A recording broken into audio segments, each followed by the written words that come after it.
Análise físico-química de café do tipo arábica a vácuo.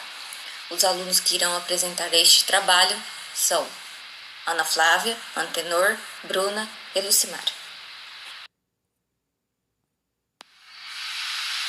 Formas de obtenção do café e também de consumo. Os grãos eles são colhidos secos em secadoras ou terreiros, como é chamado em alguns lugares, torrados e moídos. O café é uma bebida obtida a partir da infusão com água quente, ou também pode ser utilizado como ingredientes em outras receitas, como bolos, sorvetes e também em outras bebidas. E há outras formas de consumo também, como em cápsulas, em óleo, em forma de óleo, ou também em grãos crus.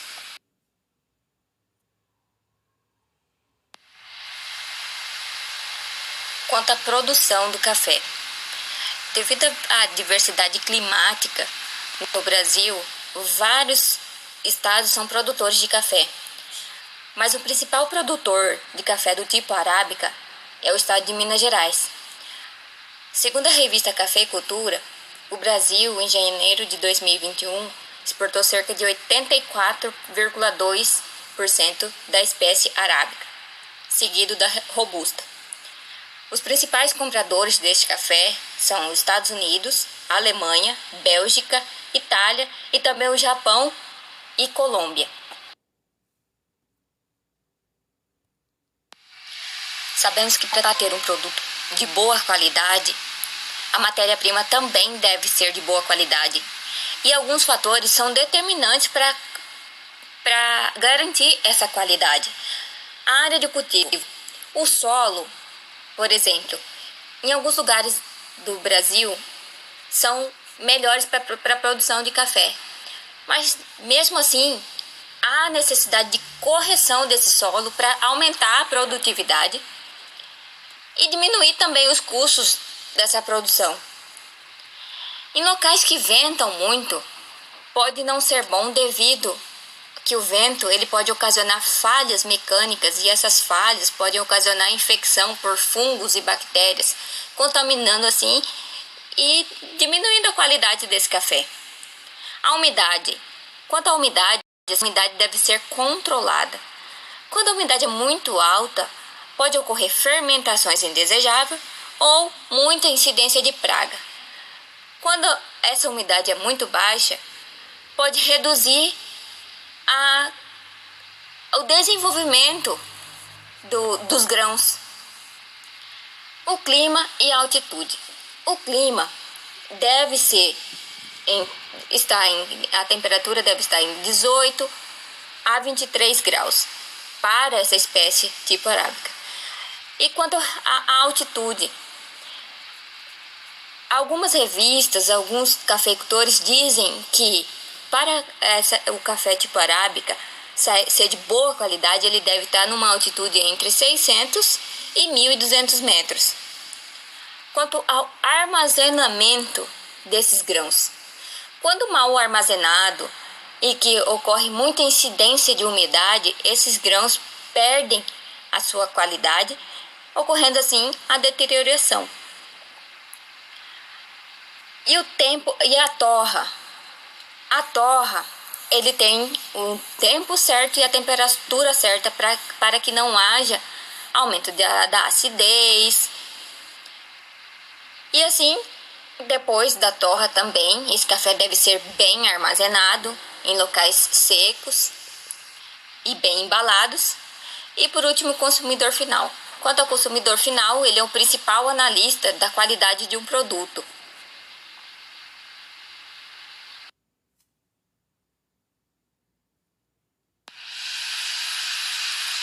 A importância das análises físico-químicas. Assim como as análises microbiológicas, as análises físico-químicas é de grande importância para a qualidade do produto, pois ajuda a identificar os possíveis riscos relacionados à segurança do consumidor. Ajuda também a verificar se todos os processos foram seguidos corretamente, dentro das legislações vigentes. Ajuda a avaliar quanto à composição química daquele produto, se ele não perdeu nutrientes, se ele sofreu alguma alteração durante todo esse processamento, no caso do café, durante a torra, durante o armazenamento, e ajuda a assegurar a qualidade desse café, pois um produto parece ter qualidade e segurança, ele deve passar por todas as etapas de boas práticas de fabricação, estar de acordo com a legislação vigente e assim não oferecer nenhum dano à saúde de quem vai consumir ele quando acabado. A qualidade do café é determinado pelo sabor e aroma durante a torração. Durante a produção, a formação de compostos químicos, que dependem de fatores genéticos, ambientais e tecnológicos. Um desses compostos são compostos aromáticos, e a sua divisão ela depende das condições e do controle durante a torração. Ou seja, a qualidade ela é um fator determinante, podendo interferir no efeito farmacológico, trazendo risco aos consumidores. A secagem a vácuo é um processo onde o material úmido é seco sob pressão subatmosférica, e uma das características desse processo é que a oxidação ela é evitada, mantendo as características sensoriais e nutritivas dos grãos, devido ao curto período de exposição e a baixa temperatura de secagem. A vantagem desse método é que aumenta a taxa de secagem e diminui a menor exposição do oxigênio, reduzindo as chances de degradação do grão. De acordo com a Anvisa, os produtos devem ser obtidos, processados, embalados, armazenados, transportados e conservados em condições que não produzam, desenvolvam ou agregam substâncias físicas, químicas e biológicas que coloquem em risco a saúde do consumidor. Metodologia. As amostras de café tipo Coffea Arábica serão adquiridas aleatoriamente de diferentes redes de supermercado da cidade de Cuiabá, sendo devidamente acondicionadas em embalagens próprias para o transporte e serão transportadas ao laboratório do IFMT Cuiabá Bela Vista. Os parâmetros que devem ser analisados para o produto poder ser classificado como um café são umidade por Carl Fischer, teor de cinzas insolúveis em ácido clorídrico, extrato etéreo, extrato aquoso, teor de cafeína por espectrofotometria. Todos os parâmetros para análise seguirão as normas descritas pela legislação do Instituto Adolph Lutz. Para análise estatística, será realizada a tabulação dos dados encontrados na avaliação físico-química, sendo que os dados serão submetidos a análise de variância e teste de médias, ambos a 5% de probabilidade e estatística descritiva com a distribuição de frequência absoluta e relativa do produto pesquisado. Agora eu vou descrever como vai ser realizado o procedimento para cada parâmetro, começando pela umidade por Carl Fischer. É colocado uma quantidade de metanol na célula de titulação suficiente para cobrir os eletrodos. Para eliminar a água contida no solvente, é pré-titulado o metanol com reagente Carl Fischer, sob agitação até o ponto final. Em seguida, é pesado com precisão, por diferença, uma quantidade de amostra que contém aproximadamente 10 a 80 mg de água. Após introduzida a amostra na célula e realizada a titulação. Para fazer o cálculo é utilizada a equação 100 vezes o fator de reagente Carl Fischer vezes o volume de reagente Carl Fischer gasto na titulação em mililitros, dividido pela massa da amostra em miligramas.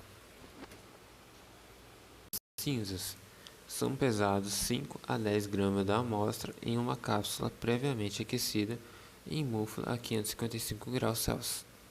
Após é resfriado em dessecador até a temperatura ambiente e pesado. Caso a amostra seja líquida, é evaporada em banho-maria.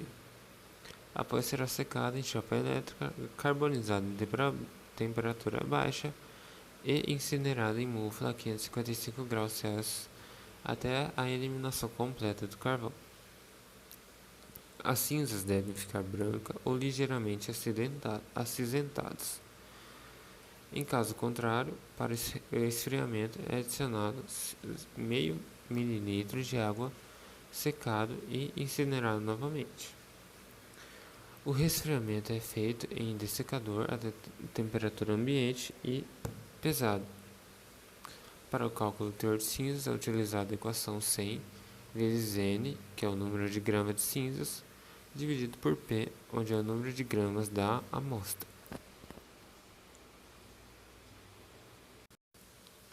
Para as cinzas insolúveis em ácido clorídrico, é utilizado as cinzas obtidas no processo de teor de cinzas e serão adicionadas em 20 ml de ácido clorídrico a 10% volume. Após é agitado com bastão de vidro e filtrado em papel de filtro. A cápsula e o filtro são lavados com água quente até não dar mais reação ácida. O papel de filtro contendo o resíduo é transferido para a mesma cápsula em que foi feita a incineração. O mesmo é secado em estufa a 105 graus Celsius por 1 hora. O papel é carbonizado e cuidadosamente incinerado em mofo a 550 graus Celsius. Após será esfriado em dessecador até a temperatura ambiente e levado para a pesagem. O processo de operação de aquecimento e resfriamento é repetido até o peso constante. A equação utilizada será 100 vezes N, onde é o número de gramas de cinzas insolúveis em ácido clorídrico, dividido por P, que é o número de gramas da amostra. O extrato etéreo são pesados 2 a 5 gramas da amostra em cartucho de Soxhlet ou em papel de filtro e amarrado com fio de lã previamente desengordurado. No caso da amostra ser líquida, o volume desejado é pipetado e uma porção de algodão é esgotado em um papel de filtro duplo e colocado para secar em uma estufa a 105 graus Celsius por 1 hora.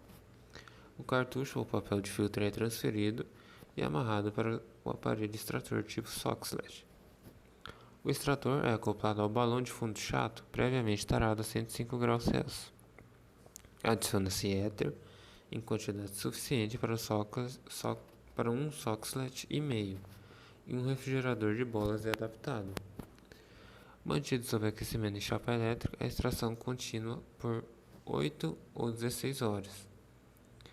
Retira-se o cartucho ou o papel de filtro amarrado e destila-se o éter e é feita a transferência do balão com o resíduo extraído para uma estufa a 105 graus Celsius, mantendo por cerca de 1 hora. Resfria-se em dessecador até a temperatura ambiente. Após, o processo é pesado. Para o cálculo do teor de extrato etéreo é utilizada a equação 100 vezes N, que é o número de gramas de lipídio, dividido por P, que é o número de gramas da amostra. Para o extrato aquoso, pesa-se 2 gramas da amostra em becker, 50 ml, e o conteúdo será transferido para um frasco Erlenmeyer de 500 ml, conjunta esmerilhada com auxílio de 200 ml de água quente. Um refrigerador de refluxo é adaptado ao frasco e deixado em ebulição por 1 hora, transferido a solução ainda quente para um balão volumétrico de 500 ml. Lava-se o frasco com 100 ml de água quente e transfere-se esta água para o balão. O balão é resfriado e completado o volume com água. Filtra-se para um frasco Erlenmeyer de 500 ml e pipeta-se 50 ml do filtrado e transferido para um becker de 100 ml, previamente tarado, estufa a 105 graus Celsius. Após é evaporado em banho-maria até a secagem e o mesmo é aquecido em estufa a 105 graus Celsius por 1 hora, resfriado em dessecador e pesado.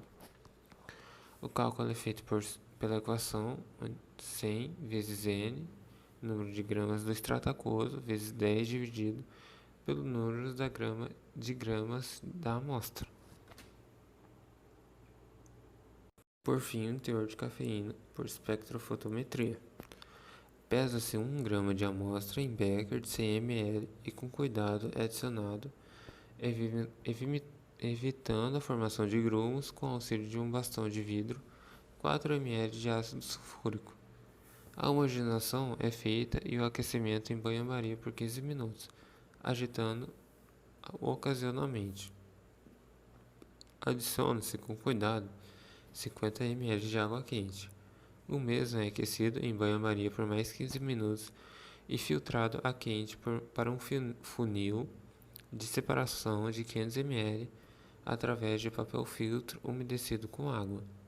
O becker lavado e o filtro com 3 porções de 10 ml de água quente é acidulada com o ácido sulfúrico. O filtrado é recebido e as águas de lavagem no funil de separação. Deixa-se o filtrado esfriar e adiciona-se 30 ml de clorofórmio e agita-se por 2 minutos, onde irão se separar as camadas. É decantada a camada de clorofórmio através do papel de filtro, umedecido com clorofórmio, para um balão de fundo chato de 300 ml. A extração é repetida com mais 3 porções de 30 ml de clorofórmio. O extrato de clorofórmio obtido é evaporado em rotovapor e dissolvido o resíduo com água quente, filtrando para um balão volumétrico de 1000 ml. Deixando esfriar, o volume é completado com água e homogeneizado. Após a absorvância, é medida a 274 nanômetros em espectrofotrômetro e determinada a quantidade de cafeína correspondente, usando curva padrão previamente estabelecida. Curva padrão é secado a cafeína em estufa a 105 graus Celsius durante 1 hora e resfriado em dessecador e preparado uma solução em estoque de cafeína com 10 mg por 100 ml de água. Com auxílio da bureta de 10 ml, transfere-se alíquotas de 2, 3, 5, 7, 8, 10 e 15 ml para balões volumétricos de 100 ml e é completado com um volume de água e homogeneizado. A absorvância é medida a 274 nanômetros e usado um branco de água para a calibração do espectrofotrômetro. Com os valores obtidos, a curva padrão é construída por regressão linear dos valores de absorvância obtido e das concentrações de cafeína expressa em miligramas por 100 ml. Utilizando os mesmos valores no cálculo, os valores do coeficiente linear e angular da reta. Para o cálculo do teor de cafeína, é utilizada a equação A-azão, onde é a absorvância da amostra menos Bzinho, que é o coeficiente linear da reta obtida na curva padrão, vezes V, que é o volume em mililitros da diluição do resíduo da cafeína, dividido por Azinho, que é a absortividade, vezes P, onde é a massa da amostra em gramas, vezes μ, onde dará o resultado do teor da porcentagem de cafeína por espectrofotometria. Os resultados serão comparados com as recomendações da ABIC. A ABIC é a Associação Brasileira de Indústria de Café. Para a umidade, o máximo é de 5%. Para o teor de cinzas, o máximo de 5%. Para o teor de cinzas em ácido clorídrico, 1%. Para o teor de cafeína, o mínimo é 0,7%. Para o teor de cafeína em produto descafeinado, o máximo é 0,1%. Extrato aquoso, mínimo de 25,0%. Extrato aquoso para produto descafeinado, mínimo de 20%. Extrato etéreo, mínimo de 8%. Espero, através desse projeto, que as amostras de café estejam de acordo com as legislações da ABIC e que esse trabalho destaque a importância do controle de qualidade nas indústrias alimentícias, tanto para o produtor e para o consumidor.